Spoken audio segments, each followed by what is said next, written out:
Never buy honey again. Grow this $0 bee-free survival plant.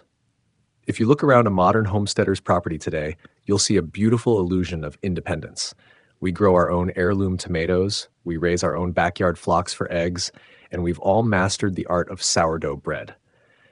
We take pride in knowing exactly where our food comes from. But open up your pantry and look at your sweeteners, and that illusion shatters. When it comes to sweetness, we are completely heavily reliant on a fragile system, either massive, chemical-heavy industrial sugarcane monocultures or the increasingly vulnerable European honeybee. Let's face the reality check that hit us hard between 2024 and 2025. The United States experienced the worst commercial honeybee collapse in our history. We lost over 60% of commercial hives in a single season. That's 1.6 million colonies wiped off the map. Why? Because the parasitic Varroa destructor mites mutated. They developed resistance to amitraz, the primary pesticide beekeepers used to keep them in check. These mites drained the bees, spread deformed wing viruses, and triggered irreversible colony collapses. We aren't just losing honey. We are watching the foundation of our $18 billion pollination-dependent food system crack. Now, a lot of us tried to step up. The romantic idea of backyard beekeeping exploded. But let's be honest about the backyard barrier today. It has become an incredibly expensive and heartbreaking endeavor. Setting up just one single hive now costs upwards of $500 to $1,000 by the time you buy the boxes, the protective gear, the winter feeding supplies, and the mite medications. And after all that investment and labor, too many of us just end up staring at a dead, silent box come springtime. There's only so much heartbreak a gardener can take. But here is the paradigm shift we desperately need.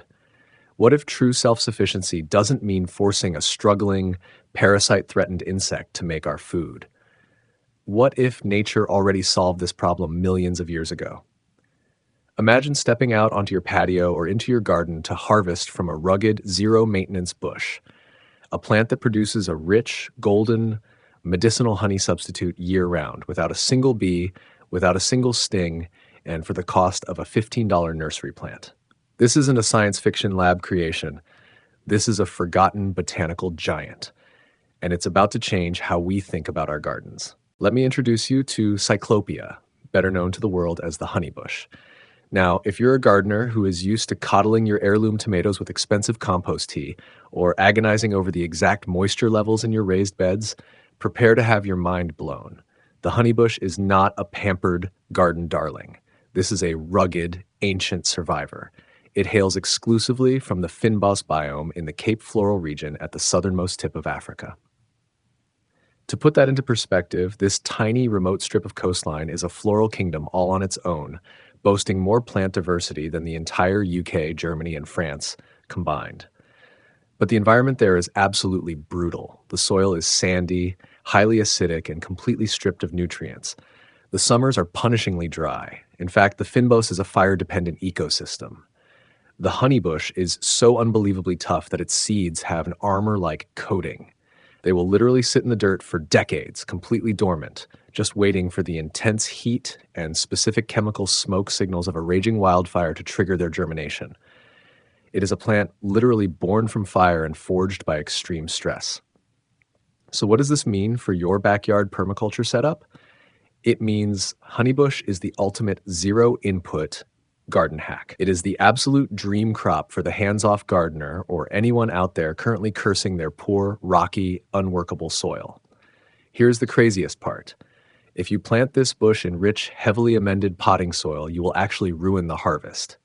Giving it too many nutrients causes excessive, weak leaf growth at the expense of the rich, sweet compounds we are trying to harvest. The plant literally thrives on your neglect. For American growers, here is how practical this is. If you live in USDA hardness zones 8 through 11, you can stick this shrub in the most neglected acidic patch of your yard and watch it thrive outdoors year-round, surviving temperatures down to about 20 degrees Fahrenheit, minus 6 degrees Celsius. Don't live in the Sun Belt, not a problem at all. Honeybush makes a fantastic, resilient, large container plant. You just keep it on the patio all summer and wheel it into a greenhouse, a sunroom, or a bright indoor corner when the deep winter freeze hits. Let's talk homestead economics. Instead of dropping another $1,000 this spring on a package of bees, wooden hive boxes, protective suits, mite strips, and winter sugar syrup, just crossing your fingers that the colony survives until fall, you can buy a single Cyclopia plant from a specialty nursery for about 15 to 20 bucks, or grow it from cuttings for free. It requires zero protective gear, no expensive extractor centrifuge, and no ongoing feeding, just a pair of pruning shears. Once established, one bush turns into 10 and it will live for years, giving you harvest after harvest of golden sweetness season after season for exactly $0 in maintenance. Let's talk about the sweetener dilemma on the modern homestead. We all want to enjoy a little sweetness in our morning tea or our baked goods, but look at our current options. Refined white sugar is just a massive dose of empty calories that fuels the American obesity epidemic. Artificial sweeteners leave a weird, metallic chemical aftertaste on your tongue and come with a laundry list of questionable health effects. Even our beloved raw, local bee honey, as wonderful as it is, still hits your body with a very real, very significant blood sugar spike. But Honeybush completely shatters this paradigm. To understand why this plant is so revolutionary, you have to understand the biology of resilience. Remember that brutal, fire-swept acidic environment we just talked about? When plants are put under extreme environmental stress, they don't just give up. They fight back by producing high concentrations of secondary metabolites. These are the chemical armor the plant generates for protection and survival.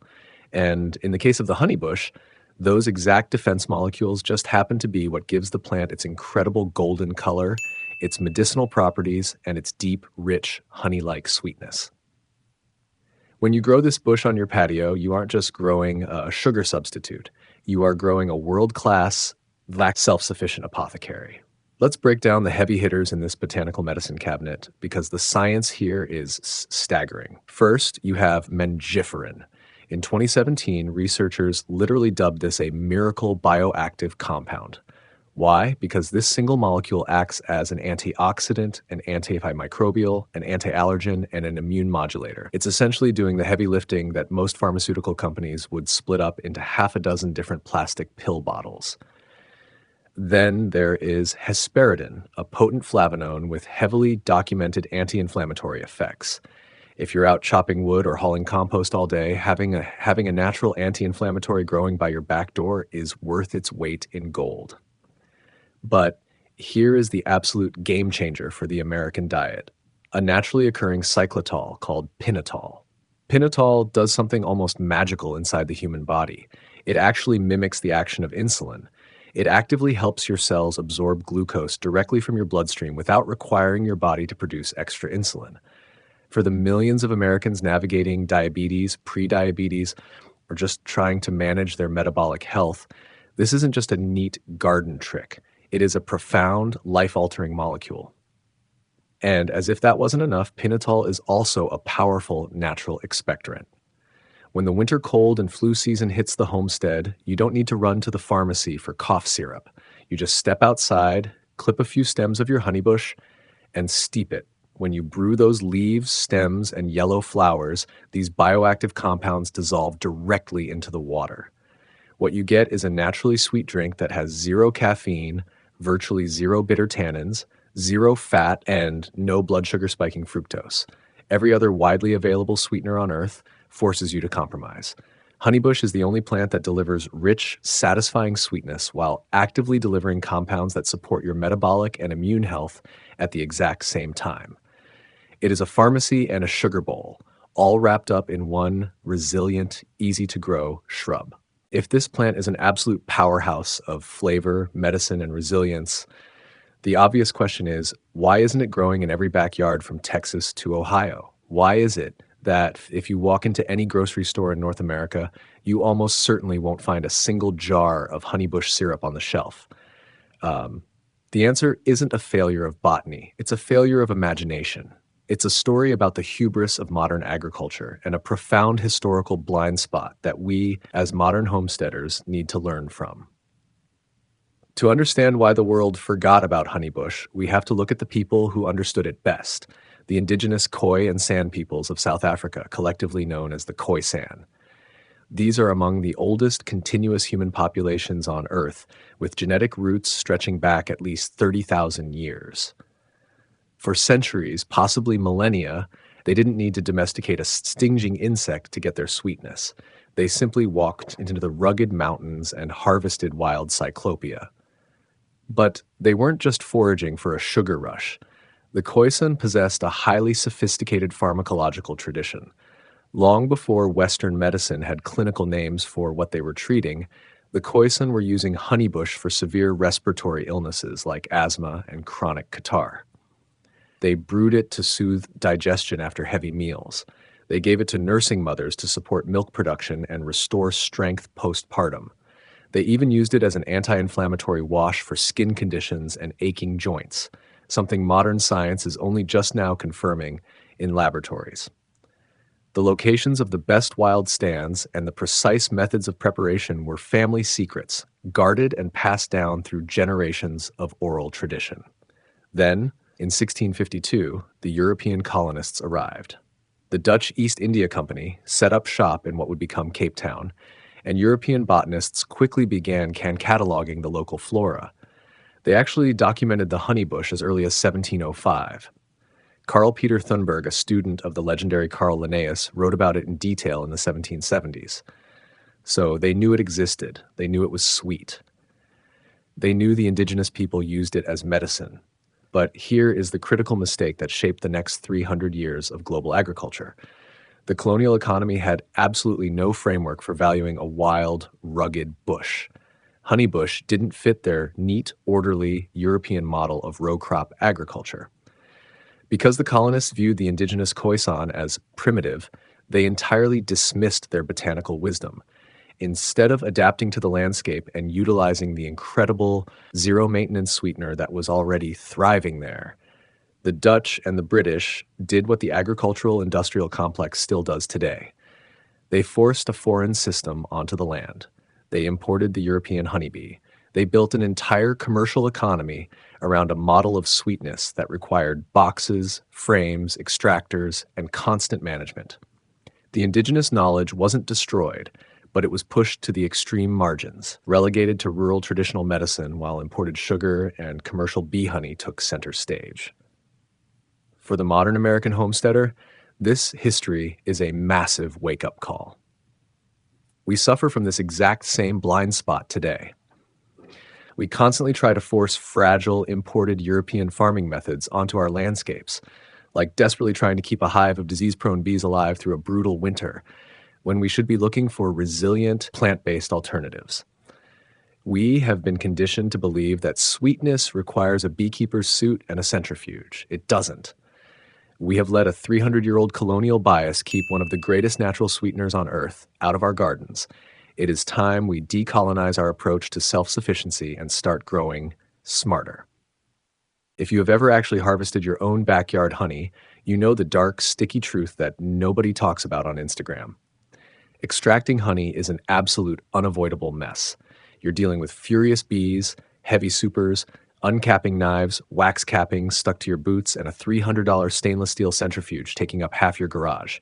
Your kitchen floor will be sticky until Thanksgiving. Now let me show you the absolute beauty of botanical honey. Making syrup from the honeybush requires remarkably few steps. It takes zero protective gear, zero expensive extractors, and leaves absolutely no sticky beeswax to scrub off your countertops. All you need is a pair of pruning shears, a pot, a strainer, and your stovetop. Here's the traditional method, refined over centuries by the Khoisan people and easily adapted for your modern homestead kitchen. Step 1, the harvest. During the active growing season, typically late spring through the heat of summer, when the plant's natural sugars peak, you simply walk out to your patio or garden and give your bush a haircut. You want to harvest the leaves, the stems, and those bright yellow flowers. Just clip off about a third to a half of the active growth. This leaves plenty of the plant intact so it can bounce right back for another harvest later. Step 2, the microferment. This is where the magic happens. You take your fresh clippings and lightly bruise them. You can crush them in your hands or gently roll over them with a rolling pin. This breaks the cellular walls and releases those incredible bioactive compounds. Next, you pile the bruised clippings into a breathable container like a ceramic crock or a wooden bowl and just let it sit for 3 to 5 days. This is called oxidative fermentation. The pile will actually generate its own mild heat. You'll know it's working because the plant material will shift from a vibrant green to a rich, dark brown, and your kitchen will suddenly smell unmistakably like warm honey. Step 3, the solar dry. Once the fermentation is done and the aroma is locked in, you just spread the dark leaves out in a thin layer under the sun for a day or two until they are bone dry. At this point, you have just made premium honeybush tea. You can pack this into airtight mason jars and store it in your pantry indefinitely. It will never go bad. Step 4, the stovetop alchemy. But we aren't just making tea, we want a direct honey replacement. This is where the alchemy happens. Take your dried plant material and put it in a pot on your stove. The golden ratio is roughly 1 part dried plant to 4 parts water. Bring it to a gentle simmer and let it go for about 1 to 2 hours. You are slowly extracting all those sweet polyphenols, the pinnitol and the mangifern, into the water. Next, pour the dark liquid through a fine mesh strainer to remove the plant matter. Put that strained liquid back on the stove over low heat and just let it reduce. You are evaporating the water until the liquid thickens into a rich golden syrup. The result is staggering. You get a thick, pourable syrup that looks exactly like raw honey and tastes remarkably similar, though with its own distinct, earthy, floral character. And unlike raw bee honey, which inevitably crystallizes in the back of your cupboard during the winter and forces you to chip away at it with a butter knife, honeybush syrup is completely shelf-stable at room temperature. It stays smooth, pourable, and ready for your morning biscuits or your medicinal teas. You just created a potent, medicinal, zero-calorie spiking sweetener using nothing but a backyard bush and a saucepan. No smoke pellets, no bee suits, no stings. But here is the twist to this incredible story, and it is something every responsible grower needs to hear. The very thing that makes the honeybush so remarkable, its rugged evolution in that single, isolated South African biome, is exactly what makes it so vulnerable today. Because the world is slowly waking up to how amazing this plant is, it is being loved to death. Right now, an estimated 80% of the honeybush tea on the global market is wild harvested, and much of it is done illegally and unsustainably. Foragers are going up into the mountains and ripping these ancient bushes out by the roots. As a result, all commercial Cyclopia species are currently sitting on the IUCN Red List of threatened species. The native stands are being degraded by overharvesting, urban sprawl, and invasive plants. If we leave the fate of this plant up to massive agricultural corporations, they will either ignore it because it doesn't fit their monoculture model, or they will exploit it until it's gone. This is exactly where you come in. This is where the homesteading and permaculture community does what it does best: decentralized conservation. Think about the power you hold in your backyard.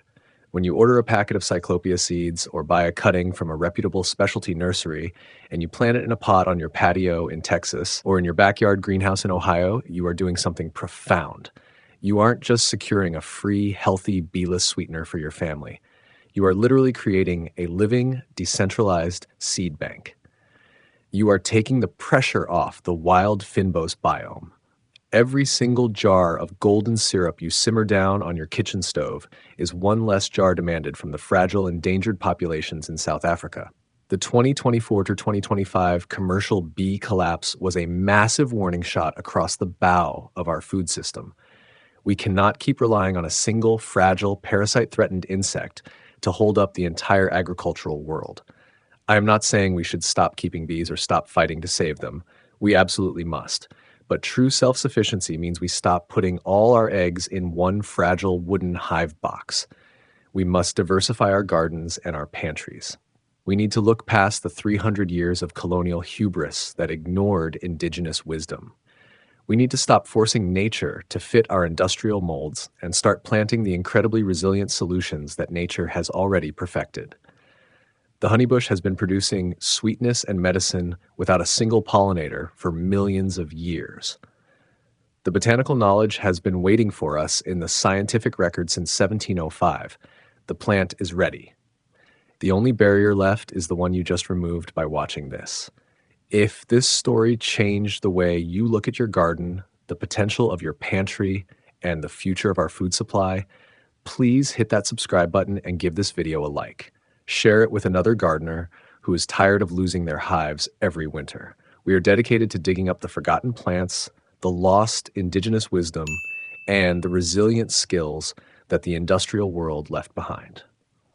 It's time to stop relying on fragile systems. Let's go get our hands dirty and let's grow a sweeter, more resilient future together. I'll see you in the next video.